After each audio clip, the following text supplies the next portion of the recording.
Johnny Cerrucci with another Mig-Mag special report. For 1,000 years, from roughly 500 AD to 1500 AD, the civilized world was controlled by Rome, but not military Rome, religious Rome. The Roman Empire had mutated from a military power into a religious one, co-opting the beliefs of Christianity and mixing them with ancient Egyptian, Greco, and Babylonian paganism. Christian doctrine that came directly from Jesus Christ and was transcribed in the Bible stated that each individual had the liberty and independence to govern their own salvation by cultivating a personal relationship with Jesus Christ. The new religious Roman Empire insinuated herself in between Christ and the believer and said if you wanted to have your soul saved, you had to rely on the priests, bishops, and cardinals of Rome. This was the worst kind of slavery because it was a slavery of disinformation. Now and again, sincere Bible-believing Christians like the Waldensians of the Alps, the Albigensians, Jerome of Prague, John Wycliffe and his Lollards, Jan Hus of Bohemia, would rebel against this Roman rule and show Christians that Vatican doctrines claiming that you needed Rome to ensure your salvation were contradicted by the Bible. As a result, the papacy strictly forbade Bibles to be placed into the hands of the common person and only allowed Jerome's Latin Vulgate to be handled by clergy. Men like John Wycliffe painstakingly translated the Vulgate into the language of the people. For Wycliffe, it was English. English Bibles were then slowly and carefully copied and handled by Wycliffe's followers, who handed them out to and taught the people. In response, Roman authorities captured Wycliffe's followers, called Lollards, tied their Bibles around their necks, and burned them alive. It's what so-called Christian Rome did to all of her enemies, including Jerome of Prague and Jan Hus.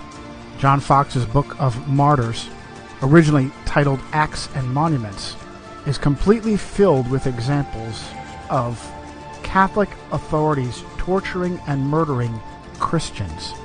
And when a Lollard was burned with a Bible hanging around his neck, it was a terrible loss, because not only were Christians being burned alive, but hand-copied Bibles were irreplaceable.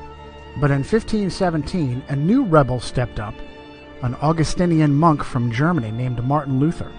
Luther was furious that Pope Leo X, Giovanni de' Medici, from the powerful Medici family who helped to rule the world then and including through to today, had sent their attack dogs, the Dominicans, to cheat the common people out of their money by claiming they could buy what is called an indulgence, which is basically a receipt of forgiven sin.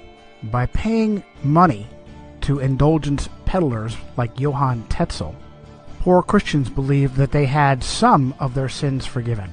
Worse, they were told that dead loved ones were in purgatory, and they could give money to these indulgence peddlers, and the Pope would then release their dead loved ones.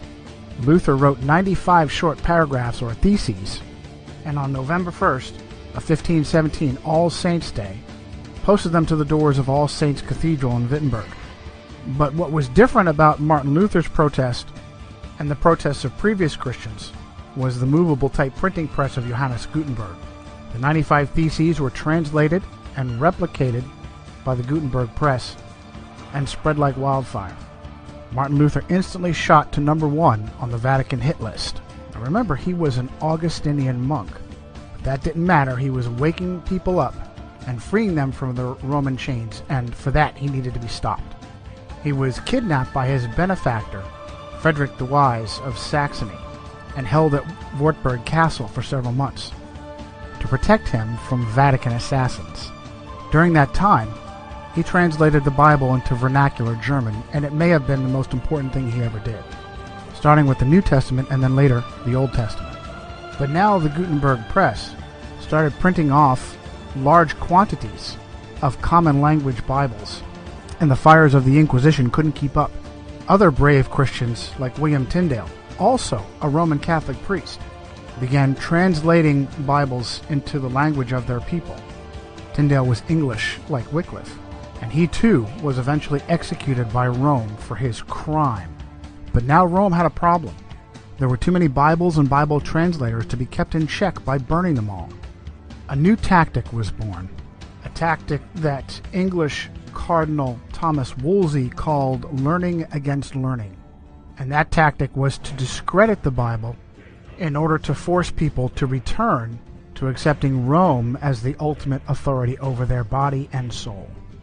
In this tactic of learning against learning, Rome would literally rewrite reality and weave a false reality matrix that we now all swim in to this day. For thousands of years, mankind understood the earth to be flat and stationary. Only rarely did men like Pythagoras attempt to claim otherwise. And it's interesting to note that many Freemasons consider Pythagoras to be one of the first of their craft. But now rewriting our reality as a tactic to discredit the Bible became a top priority in the face of Martin Luther's 1517 Reformation, Protestant Reformation. The Catholic response would be the Counter-Reformation, and it would be spearheaded by a Spanish Templar knight named Ignatius of Loyola and his followers, whom we call today the Jesuits. Their first opportunity came from the Vatican's mathematician, a Polish priest named Nicholas Copernicus. Copernicus gave birth to the modern heliocentric model of the universe with his work De Revolutionibus Orbium Celestium, on the revolutions of the heavenly spheres. Copernicus knew he was weaving a matrix of lies and wanted to hold publication of De Revolutionibus until after his death. But powerful Roman Catholic clergy like Tiedemann Gies, Bishop of Culm, and the papal secretary himself, Johann Wiedmanstadt, forced him to publish in 1543. The facts that Catholic clergy forced Copernicus to publish, or that Copernicus was the Vatican mathematician, or that he received his doctorate in canon law from Bologna University. Canon law are the precepts by which Rome governed nations. Adam Weishaupt was a doctor in canon law. Or that he was a Roman Catholic priest. These have all been swept under the carpet. But Copernicus never married, and even the Catholic Encyclopedia had to note that in 1537 King Sigismund of Poland put Copernicus's name on the list of 4 candidates for the vacant episcopal seat of Ermland, which makes it probable that at least in later life he had entered the priesthood. Also swept under the carpet has been the timing of the publication of De Revolutionibus, right on the heels of Martin Luther's Protestant Reformation. And if that's not clear enough for you, how about this? A Vatican agent named Georg Joachim Redicus, who was originally born Georg de Porus, had insinuated himself into the Luther Reformation and was in Wittenberg when he left to become a close student of Copernicus. Sources like Wikipedia claim that Redicus was sent from reformer Philip Melanchthon, a dear friend of Martin Luther. But it is absolutely Roman Catholic disinformation.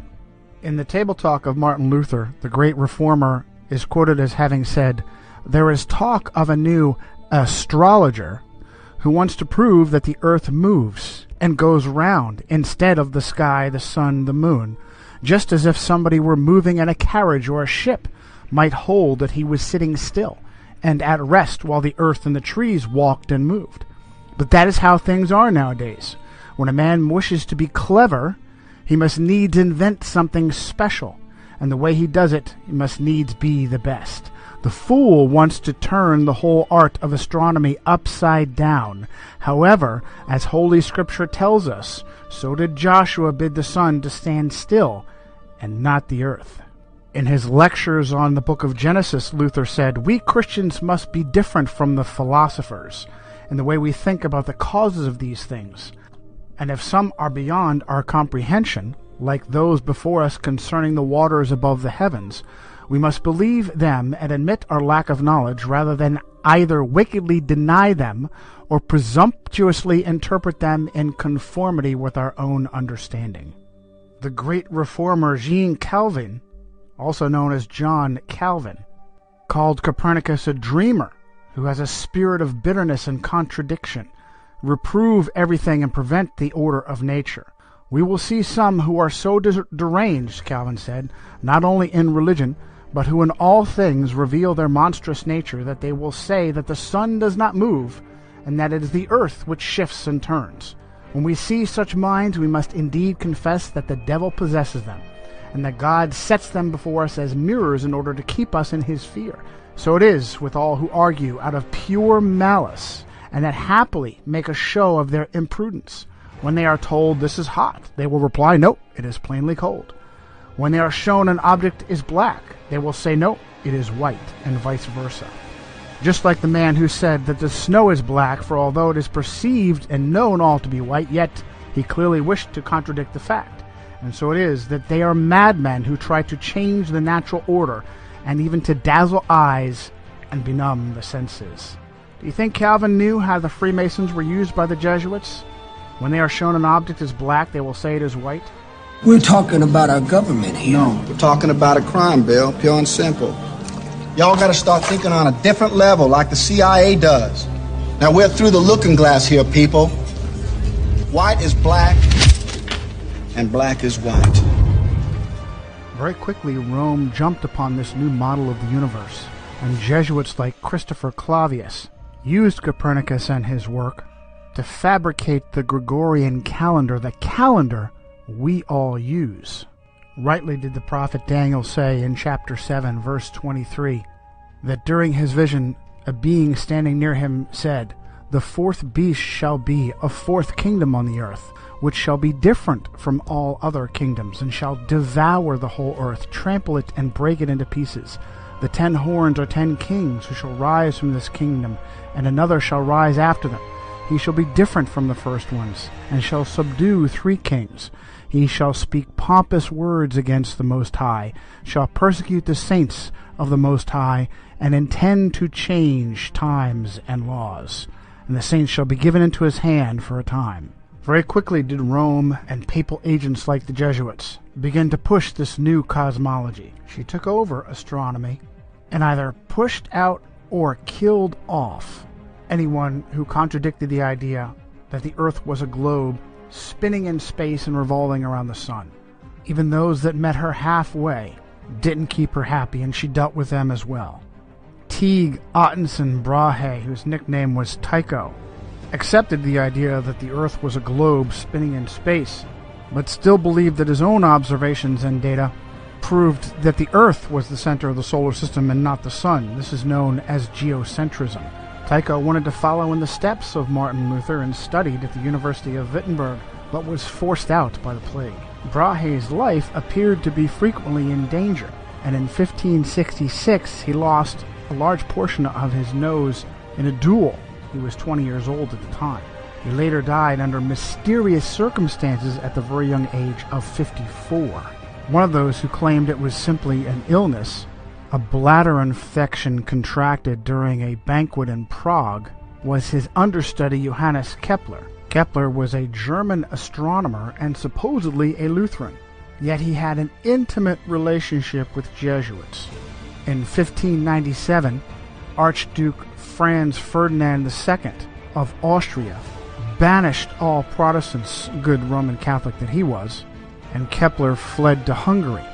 But the Jesuits intervened and convinced Ferdinand to allow him to return. Kepler grew up with a Jesuit uncle under the same roof of their house in Wilderstadt.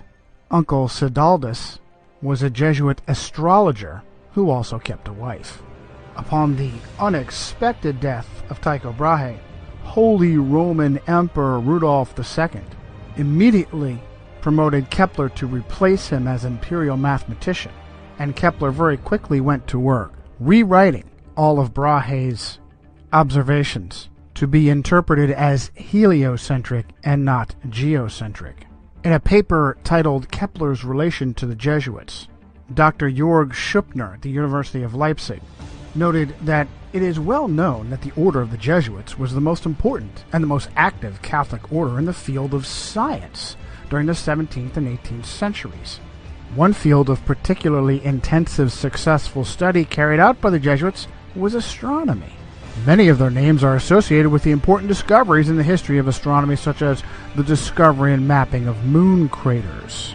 It is nearly impossible to list all the names of those who made serious contributions as astronomers or mathematicians. One aspect of the considerable role the Jesuits played in the history of astronomy was their support of Johannes Kepler. Some of them stood in extensive correspondence with Kepler. Now, it was obvious to protesters like Luther and Calvin that something fishy was going on in Rome, and the papacy needed plausible deniability while she rewrote our reality. That propaganda was presented by Italian astronomer and mathematician Galileo Galilei, and it's absolutely fascinating what user-edited Wikipedia says. In the entry for Galileo Galilei, under the subtitle Galileo, Kepler, and Theories of Tides, Cardinal Bellarmine had written in 1615 that the Copernican system could not be defended without, quote, a true physical demonstration that the sun does not circle the earth, but the earth circles the sun. Galileo considered his theory of the tides to provide that required proof of the motion of the earth. Now, there's no link on the name Cardinal Bellarmine, which is unusual for Wikipedia. Maybe that's because Cardinal Bellarmine was Robert Bellarmine of the Society of Jesus, one of the most powerful Jesuits of his time, who was canonized as saint in 1930 and named a doctor of the church. What's more, it is ludicrous to imagine that the Earth's supposed large mass doesn't pull the moon and crash into it, and instead the magical force of gravity holds it stationary. Even more ridiculous is the idea that the moon affects tides by pulling on the water. Again, the magical, mystical force of gravity is blamed. South African author Thomas Winship wrote in 1899 his book Zetetic Cosmogony. If the moon lifted up the water, it is evident that near the land the water would be drawn away and low instead of high tide caused. Again, the velocity and path of the moon are uniform, and it follows that if she exerted any influence on the earth, that influence could only be a uniform influence. But the tides are not uniform. And Winship uses examples from South Africa. At Port Natal, the rise and fall is about 6 feet, while at Beira, about 600 miles up the coast, the rise and fall is 26 feet. This effectually settles the matter that the moon has no influence on the tides. But Protestant reformers were on to Rome. She knew she needed a smokescreen, and she provided it.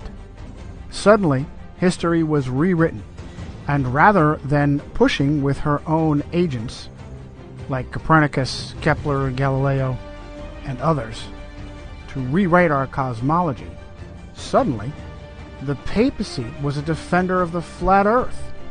Well, just look what they did to poor Galileo. Let's do. Supposedly, Galileo was tried for heresy at the hands of that evil flat earther, Jesuit Robert Bellarmine. He bravely stood by his guns and humiliated the church with a heliocentric spinning ball earth. What happened to Galileo Galilei? Well, for the last few years of his life, he was put under house arrest. Have you read anything about the Inquisition? Do you know what the Inquisition did to people when it truly considered them an enemy? Things like rotating their arms backwards until they were pulled out of their sockets, inventing special instruments that could be jammed into a person's body to rip open their bowels, putting them in a special sarcophagus filled with spikes that would jam into them to the bone. Did you ever hear of Edgar Allan Poe? Are you familiar with his short story, The Pit and the Pendulum? About a swinging, razor-sharp pendulum that lowered across a victim and would take hours to slowly saw that victim in half. Did you know it was based upon the Inquisition? A little-known secret is that the Jesuits now own astronomy. When their missionaries went across the world, across our flat earth, the first thing they did was insinuate themselves in royal courts to become the official astronomer of that kingdom. China is a great example. One of the first Jesuits in China was Matteo Ricci, Ricci and his successors like Adam Schall and Ferdinand Verbiest were all the royal court astronomers, and eventually fabricated the calendar for the Chinese emperor. Today, the Jesuits even have their own observatories, both in Italy and in America. They use their puppets in American government to steal Apache holy ground on Mount Graham in Arizona. Are they reaching out extraterrestrially or interdimensionally? They appear to have answered our question with the latest piece of technology on Mount Graham, the Large Binocular Telescope Near-Infrared Utility with Camera and Integral Field Unit for Extragalactic Research, also known as Lucifer. And it's not surprising given the success the Jesuits have had in rewriting our reality. Now, we're supposed to believe that Rome was against the spinning ball Earth heliocentric cosmic accident cosmology of our modern understanding. Yet at every step of the way, Jesuits or Jesuit agents were there to bolster our false reality, hiding whenever possible behind convenient Jews. And for more on that, see our special report, It's the Jews, from Johnny Cerrucci and Migmag. Needing to contrive an origin for our accidental existence that contradicts the Bible, Jesuit-trained Belgian priest Georges Lemaitre is the father of the so-called Big Bang Theory, the idea that first there was nothing and then it exploded. He was a close co-worker of just such a Jewish puppet, Albert Einstein. Einstein bolstered the Jesuit cosmology with his convoluted theory of relativity. The problem was that observations of both scientists and laymen weren't matching what so-called astronomers were telling us. And so Einstein fabricated the theory of relativity to claim that your reality was relative to the time-space continuum. It is purposefully almost impossible to understand. You're just supposed to trust science and astronomy. The Jesuits then jumped on with dinosaurs and Charles Darwin to claim the Earth is billions of years old. And wherever Darwin's theory of evolution had holes, Jesuits stepped up to fill the gap. Jesuits like Pierre Teilhard de Chardin, the father of the New Age, after fabricating the ape-like pre-humans that we supposedly came from, even students of evolution became concerned that there was a, quote, missing link between primitive apes and modern humans. A discovery was made in 1912 to bridge that gap. Having been found in Piltdown, East Sussex, England, it was named Piltdown Man. Unfortunately, it was also found to be a hoax, the skull of a small human with the altered mandible and teeth of an orangutan. Sometime later, paleontologist Stephen Jay Gould uncovered the father of that hoax, a Jesuit priest named Pierre Teilhard de Chardin. There are many such examples in archaeology and paleontology, and yet no one asks, why would so-called scientists be fabricating evidence? The goal was to discredit the Bible, and it has been resoundingly successful. Without the spinning ball Earth, Darwinian dinosaur cosmic accident, the Bible is a science textbook. With it, critics laugh and question the Bible, and instead look to human authorities to save their souls, such as the Vicar of Christ himself, who is for the first time in Roman Catholic history a Jesuit priest. This has been Johnny Cerrucci for a Migmag Special Report.